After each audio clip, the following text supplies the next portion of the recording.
¿Qué tal? ¿Cómo están? Buenas noches, bienvenidos al segundo programa de la serie Nuestra Energía. En esta ocasión queremos platicar con ustedes y conocer un poco más las entrañas de la Comisión Federal de Electricidad, cómo opera, quiénes la integran, cómo ha enfrentado las dificultades y los retos que ha tenido desde su creación en los años 30 y sobre todo conocer cuáles son las ventajas que tendremos nosotros como consumidores a través de la creación misma de la CFE. Para ello le quiero agradecer su presencia esta noche aquí en el estudio a Edgar Ocampo, asesor y consultor en energía. Edgar, gracias. Muchas gracias. Gracias por acompañarnos. Y vía Zoom está con nosotros, se las presento, ella es la maestra Rosanetti Barrios, analista independiente de energía y consejera fundadora de Voz Experta. Rosanetti, gracias. Gracias por acompañarnos. Buenas noches. Encantada, buenas noches. Y si les parece, Edgar, Rosanetti, vamos a hablar precisamente de por qué surge y cuál es la necesidad que tenía México en ese momento de contar con una empresa como la CFE. Iniciamos contigo, Edgar. Bueno, digamos, nos ponemos en principios del siglo pasado, las empresas privadas que operaban en ese momento, salida de la Revolución Mexicana, eran privadas y se concentraban fundamentalmente en los grandes centros urbanos que eran capaces de pagar el precio de esa electricidad. Se concentraban en la industria y en consumidores de alto nivel, es decir, clases sociales altas. Entonces, la serie de gobiernos emanados de la Revolución empezaron a notar que la electricidad no llegaba a las áreas rurales, a los pequeños pueblos o a las comunidades intermedias, y entonces les sugerían a estas empresas privadas que hicieran el esfuerzo para llevar electricidad, y ellas respondían: no es rentable, no nos interesa ese mercado. Entonces, el presidente Lázaro Cárdenas en 1937 crea la Comisión Federal de Electricidad para encargarse, mientras las privadas atienden a los centros urbanos, para que CFE empiece la electrificación del país.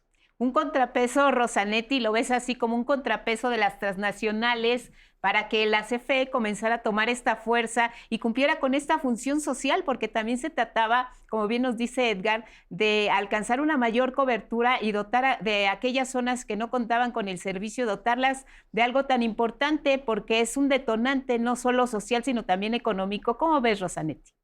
Por más que la economía se ha ido globalizando, México nunca ha sido una isla y el planeta entero responde a tendencias generales. Hay que recordar entonces qué pasa en términos geopolíticos después de la Segunda Guerra Mundial. Después de la Segunda Guerra Mundial hubo que enfrentar la reconstrucción. Eso por mucho fue la prioridad, si bien es cierto que tuvimos la enorme suerte que de este lado del mundo no enfrentamos, digamos, la destrucción física, pero hubo que reconstruir las economías y que el mundo además se dividió, como todos lo sabemos.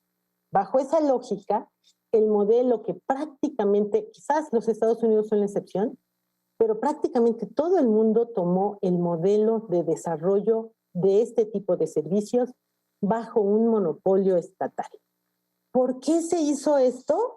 Porque era indispensable, primero, las comunicaciones, el mundo era otro y resultaba mucho más sencillo para el gobierno, insisto, con las condiciones que se daban a mitad del siglo pasado, tomar el control para encabezar la reconstrucción económica global, y es mucho más fácil crear un monopolio integrado estatal, y se tomó así y se llevó a cabo la reconstrucción. ¿Hubo efectos positivos de eso? No hay duda que los hubo. Sin embargo, a partir de los 80, este modelo de monopolio estatal empieza a dar claras señales de agotamiento. Llegamos así a 1989, un año crucial, digamos, en la historia global, y hay un replanteamiento general, yo te diría primero una evaluación de los resultados que había dado ese monopolio integrado del Estado, y lo que se encontró, y ocurre, si quieres, muy claramente ligado a la caída del muro de Berlín, lo que se encontró es que ese modelo estatista del otro lado del muro y encabezado por el monopolio estatal de este lado, era que había habido un desarrollo de infraestructura, sí, pero ya para ese momento ya resultaba insuficiente, resultaba también poco eficiente, y esto es natural, puesto que todas las empresas del Estado en todos lados del mundo responden normalmente a los gobiernos, no a los estados, sino a los gobiernos, y todos los gobiernos, todos, sin excepción, tienen agendas políticas específicas de corto plazo. Y es así como se va dando entonces, en este lado del planeta, la apertura global de este tipo de servicios. Lo lideran los ingleses, ellos son los que van marcando la pauta de la apertura. Insisto, los Estados Unidos no es una buena referencia, porque en realidad ellos nunca tuvieron un monopolio estatal, ellos siempre se mantuvieron en la lógica esta de libre mercado y tuvieron un montón de problemas con esta lógica de libre mercado y hubo que aprender mucho y hubo crisis importantes en medio porque los mercados solitos no se autorregulan. Y bueno, con esta lógica de apertura, como se va dando en todos lados, te puedo decir, eso ocurre en México de una manera muy parcial, porque recordaremos que cuando se firmó el Tratado de Libre Comercio, ese que este gobierno afortunadamente ha apoyado también, pues no se pudo insertar el sector energía. No se pudo insertar porque la Constitución no lo permitía, en fin, hubo una serie de salvaguardas y avanzó México en todos sus sectores económicos a lo largo de estos 20 y tantos años, y el sector energía tuvo que encontrar la forma de compensar aquello en donde el gobierno no tenía recursos para apoyar, específicamente el sector eléctrico. El sector eléctrico históricamente ha tenido problemas para encontrar fondos de parte del gobierno. Este gobierno, este es un ejemplo de él. Este año, el PEF, que aprobó este Congreso, no le dio un solo peso a la CFE para invertir en plantas de energía de generación eléctrica. Entonces, ¿qué hubo que hacer para que la demanda se viera atendida? Pues había que buscar formas de que entraran los privados. Muy bien. Rosanetti, te propongo que vamos a ir a una pausa. ¿Cómo no? Y seguimos con el tema contigo al volver de la misma para conocer más acerca precisamente de lo que ella nos comenta, de todo el contexto que se vivía a raíz de la creación de la Comisión Federal de Electricidad aquí en México y el contexto mundial. Volvemos.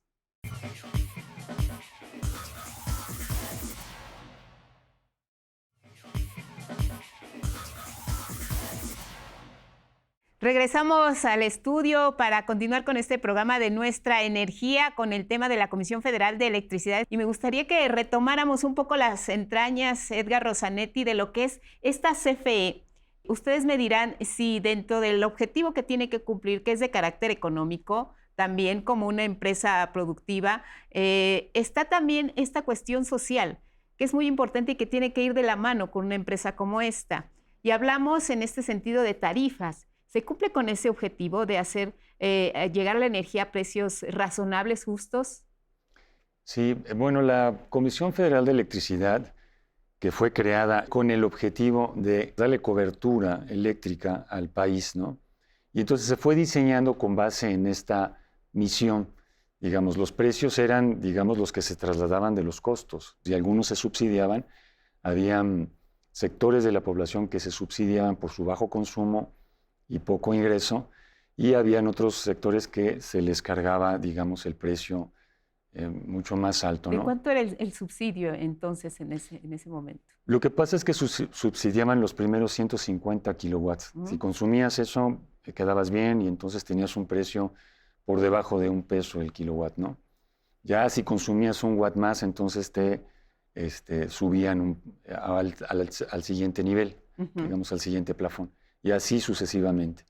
Entonces, lo que hace el país es integrar, digamos, al desarrollo petrolero, que el país tuvo este gran desarrollo petrolero, integrar a las refinerías plantas de generación que aprovecharan el combustible residual, y entonces esto le permitió a nuestro país dar una cobertura rápida a través de la CFE, construir líneas de transmisión, porque las inversiones en transmisión son muy costosas y nadie le quiere entrar.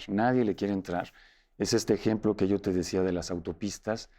Entonces, estas autopistas de electricidad, a diferencia de las autopistas de los automóviles, que sí tienen casetas, A estas no se les quieren poner casetas y todo el mundo quiere treparse a la autopista eléctrica y hacer uso. Y tuvo un costo, y no solamente el problema es el costo, sino que tienen, el mantenimiento es carísimo. Entonces son obras de infraestructura carísima y hay que pagar un mantenimiento y que, digamos, eso es lo que debe empezarse a reflejar para el desarrollo de nuestro sector eléctrico.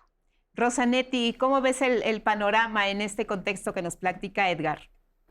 Coincido totalmente. El problema en la transmisión es grave en México. Hay un rezago, yo te diría, por lo menos de una década en materia de inversiones, y es Sí.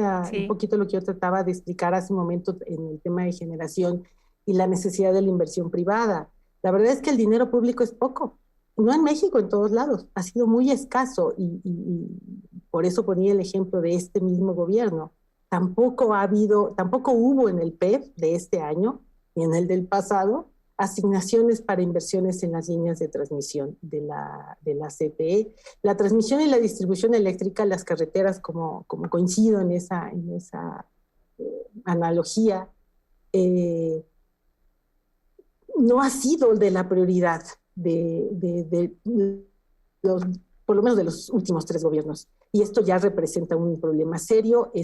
Trátese de lo que se trate, de cualquier energía que agregues, vamos a tener problemas porque las carreteras están saturadas, las troncales están saturadas y bajo esa lógica pues difícilmente puedes agregar, yo te diría, ningún tipo de energía, no solo la renovable, ningún tipo de energía se puede agregar mientras tienes estas carreteras saturadas, efectivamente. ¿Y qué hacer, Rosa Netti, con los denominados o conocidos como contratos leoninos? ¿Qué pasa con estas empresas que buscan aprovecharse y sacar beneficio propio, mientras que en México se paga pues el precio de un abuso como tal? El actual titular de la CFE, Manuel Bartlett, ha citado en varias ocasiones este caso de las empresas extranjeras, de la inversión privada, como ese ente que quiere aprovecharse y que quiere ir un paso adelante de lo que son las condiciones que se ofrecen en México. ¿Qué hacer cuando hay un acto de corrupción detrás de un contrato público? Indiscutiblemente perseguirlo hasta sus últimas consecuencias. Yo te diría, la ley de responsabilidades administrativas establece que si hay un funcionario público que conoce de un acto de corrupción, tiene que hacerlo del conocimiento de las autoridades correspondientes, y no hacerlo lo convierte en cómplice. Entonces, se trata de 2 casos completamente diferentes. Una es cómo funciona el esquema y otra es si hay corrupción detrás de 1, de 2 o de 1000 contratos. Eso hay que perseguirlo. Edgar, ¿cómo ves este asunto de los contratos leoninos? Yo coincido con Rosa Netti, o sea, se deben de poner sobre la mesa y analizarse y darle su seguimiento jurídico. Digamos, es de todos conocidos que la corrupción en nuestro país impera. No hay ningún sector que se escape. Sí. El sector salud, el sector de la educación, todos están plagados de corrupción.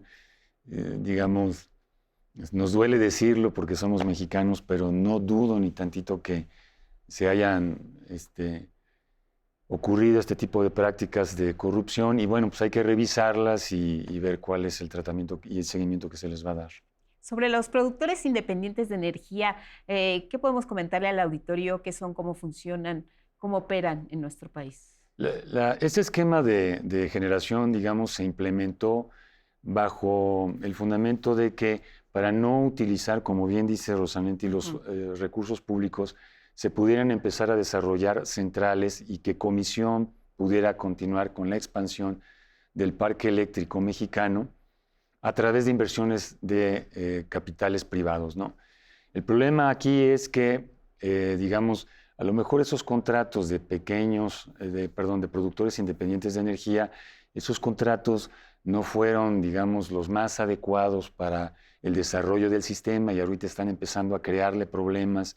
Claro. Por los cuellos de botella del despacho, porque no alcanzan a despachar la electricidad que ya está comprometida CFE a comprar, porque hay una secuencia en el orden de quienes por mérito entran primero a despachar la electricidad.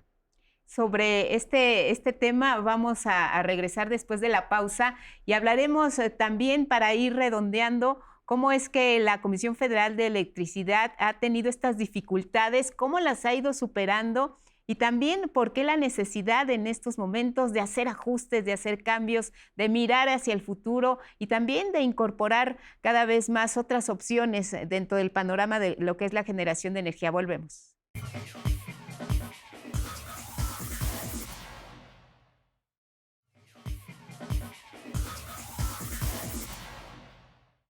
Regresamos a este programa de Nuestra Energía con el tema de la Comisión Federal de Electricidad y hemos escuchado por parte de nuestros analistas cómo la comisión misma ha enfrentado una serie de problemas, una serie de retos, en medio también de un panorama internacional muy competitivo y que miren, esto nos pone frente a una situación en la que seguramente se tendrá que hacer un ajuste, por lo que nos dicen Rosanetti, Edgar, un ajuste de la A a la Z, ir hasta el fondo para detectar precisamente todas esas irregularidades, todas esas negligencias cometidas con el sector, con la CFE en particular. ¿Cómo crees, Rosanetti, por dónde habría que empezar a hacer esta reingeniería de la CFE? Bueno, mira, la fortaleza natural de la CFE la tiene dada a través, digamos, del mandato constitucional de un monopolio. No puede haber fortaleza más grande que tener un monopolio. Y la CFE tiene a su cargo el monopolio de la transmisión y de la distribución. Si a eso le sumas los problemas que ya describimos respecto al desarrollo de la transmisión, sí, pues no hay duda alguna. ¿Dónde puede encontrar su mayor fortaleza? Ahí, ubicándose, centrándose en donde es más fuerte, en la transmisión. Buscar los recursos adecuados que pueden ser, la Constitución le da varios, actual le da varias formas, le da espacios. Por ejemplo, en la administración anterior se detonaron unas licitaciones de líneas de transmisión que iban a financiar los privados y iban a recuperar su inversión, digamos, con algún tipo de tarifa especial, y la propiedad de esas líneas iban a terminar en el Estado mexicano a través de la CFE. Es decir, es esta forma, es decir, no hay dinero público para líneas, bueno, pues entonces por este lado. La mayor debilidad de la CFE está en su generación. ¿Por qué estoy diciendo esto? Porque si tú haces un análisis de la cuenta pública, los estados financieros que la CFE hace público a través de la Secretaría de Hacienda, de cada una de sus divisiones, lo que te encuentras es que la división de transmisión gana dinero, la división de distribución gana dinero, las 6 subsidiarias de generación, bueno, tiene 6, de esas 6, 5 pierden dinero, y una que es la que administra estos contratos privados que decías hace un rato, los productores independientes de energía, esa sale en números negros muy, muy chiquitos, pero sale en números negros finalmente. Entonces, ¿dónde está la debilidad financiera, estructural, desde mi punto de vista de la CFE? En la generación. Y es por eso, y yo quisiera aquí tomar un minuto más, es por eso que el planteamiento es, bajo estas nuevas reglas que se están proponiendo por el presidente, la modificación de la ley, que la CFE genere más, que operen más horas sus plantas, porque de esa manera va a tener más ingresos y estas divisiones de generación que hoy pierden van a dejar de perder. Bajo con estos dos elementos que estoy dando, pues con eso aislados, pues suena bien, suena que vamos a fortalecer a la CFE. Sin embargo, ¿cuál es el efecto total, digamos, de esta medida? Lo primero es, ¿cuáles son las plantas que tiene la CFE? CFE tiene hidroeléctricas, sí es cierto que tiene hidroeléctricas, pero el despacho de las hidroeléctricas, la generación de las hidroeléctricas responde esencialmente a la disponibilidad de agua, y eso solo lo decide la naturaleza. Si hay poca agua, nos toca a los seres humanos, les toca a los campesinos para los procesos agrícolas correspondientes. Si hay mucha agua, habrá que desfogar para que no haya una inundación o un accidente mayor. Pues. Entonces, las presas en ningún lado del mundo operan, lo voy a poner así, primero que nada, ¿no? Como se llama en lenguaje técnico como generación base. ¿Por qué? Porque se pone en riesgo el almacén de agua del país. Entonces, ¿qué plantas tiene la CFE que sí pueden aumentar el número de horas de generación, digamos, con cierta seguridad? Pues las que consumen combustible, porque simplemente traes el combustible y la echas a andar. Y esas son las plantas que operan poco. Bueno, el enorme problema de eso es que el combustible que más usa la CFE es el combustóleo, como lo explicaba muy bien. La historia nacional energética está ligada al combustóleo. Claro. Nació de ahí. Nació de que las refinerías producían, siguen produciendo, y en aquel entonces no era tanto problema, hoy sí, un montón de combustóleo cada vez que entra un barril a ser refinado. Edgar, generación, ¿qué otro reto ves por delante para la CFE?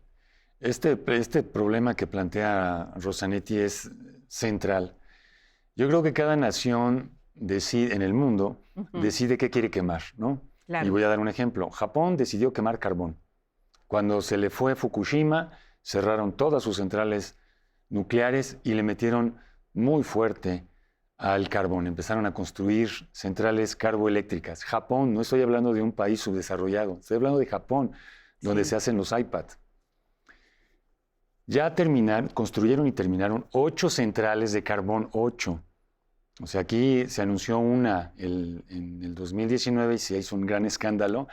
Les pido a todos que se escandalicen porque Japón, en lo que nosotros discutíamos, construyó 8 centrales y las inauguró, están hechas a andar. Y entonces tiene un programa para construir 22 centrales más de carbón. Entonces, ¿qué pasa con Japón? Ellos consumen 1000 terawatts. Consumen 3 veces más que nosotros. Nosotros consumimos 300 terawatts anualmente. Entonces, desde mi perspectiva, los países deciden qué es lo que queman. Todo el mundo le está echando ganas a los acuerdos del París, pero a veces no da. Las economías no alcanzan a ser abastecidas con las fuentes renovables y las fuentes que por lo general tienen mayor rapidez para montar capacidad son centrales de ciclo combinado de gas, pero el mercado de gas en Asia es caro. Y entonces los japoneses dijeron, bueno, nos vamos por unas cuantas centrales de gas, vamos a meterle al carbón y vamos empujando a las renovables a ver cómo van. Pero Japón genera 300 terawatts hora anuales con centrales de carbón que equivale al consumo total de México. Entonces, si hay alguien a quien reclamarle que no está cumpliendo con los acuerdos de París es Japón, no México. México solo genera 20 terawatts hora anuales con carbón. Generamos más o menos, no recuerdo, como 40 terawatts con combustóleo. Digamos, es una octava parte de la contaminación que genera Japón con sus centrales de carbón. Entonces, eso sí hay que tenerlo en cuenta. En nuestro país el desafío es cómo vamos a enfrentar, digamos, el desarrollo a largo plazo de nuestros parques eléctricos. Bueno, ya nada más para cerrar les pediría con una sola palabra, corto, mediano o largo plazo, el reto para que la CFE esté a la altura de las necesidades. Rosanetti, te agradezco y cerramos con esto contigo. Yo te diría, no quedarse atrapada en el combustóleo, porque el mundo está evolucionando hacia otro lado y porque los mexicanos lo pagamos a través de 2 elementos. Nos hace daño a la salud y Pemex Pemex pierde muchísimo dinero. Muy bien. Y resulta entonces que hay que subsidiar de manera indirecta. Esto siempre pagamos los mexicanos. Gracias, Rosanetti Barrios, maestra, analista independiente de energía y consejera fundadora de Voz Experta. Edgar, corto, mediano, largo plazo. Me parece que la iniciativa del presidente pone orden, me parece correcta. Por ahora, nuestra energía. Cerramos con este tema de la CFE. Agradecemos a los 2 analistas y a ustedes en casa. Buenas noches.